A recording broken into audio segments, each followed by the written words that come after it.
Buenos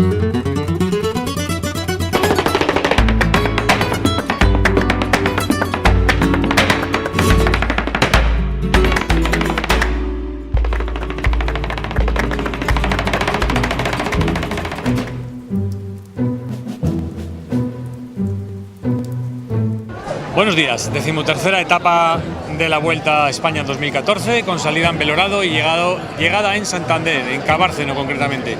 Hoy, saliendo de Belorado, nos encontraremos con 3 dificultades montañosas principalmente: el puerto de las Machorras, con el descenso de las estacas de Trueba con un firme inestable, en mal estado, y continuaremos con el ascenso del puerto de la Braguía para, teniendo un rápido descenso, hacer lo mismo con el puerto del Caracol, para llegar a Santander, o sea, a Cabárceno en este caso, con una llegada exigente, explosiva, que dará un espectáculo muy bueno a esta Vuelta 2014.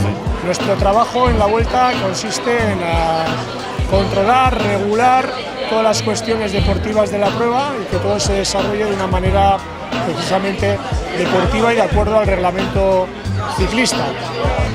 Esta Vuelta a España se está presentando como una gran manifestación deportiva, con una gran participación, un gran recorrido, mucho público, y la verdad es que yo creo que restan aproximadamente 10 días de carrera. La mitad de la Vuelta pues, se presenta de una manera muy interesante para todos aquellos que amamos este deporte del ciclismo.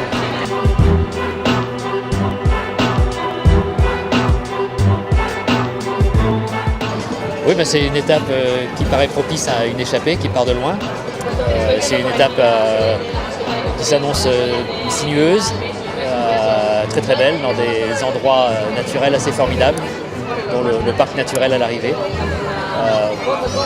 A priori, c'est pas le jour où les grands leaders vont s'affronter, mais on devrait avoir une belle lutte pour la victoire d'étape.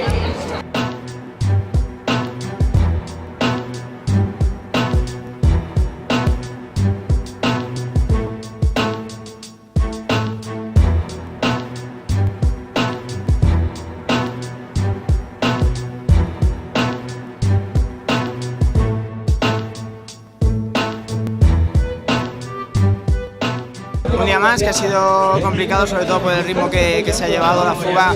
Eran 11 corredores, que todos a mucho tiempo en la general, entonces sabían que tenían una buena oportunidad de etapa. Eso ha hecho que todo el día se fuera, como nosotros decimos, a 1000, ¿no? Había que estar bien posicionado en todo momento. Ha habido diferentes equipos que se han puesto a tirar para intentar controlar la fuga. No se sabía si iba a llegar o si no iba a llegar. Y bueno, a última hora se la ha cogido y bueno, básicamente en el repecho final me he dedicado a controlar a la gente de la general, especialmente a Alejandro y bueno, un día pasado sin demasiados problemas y bueno, mañana ya será algo diferente.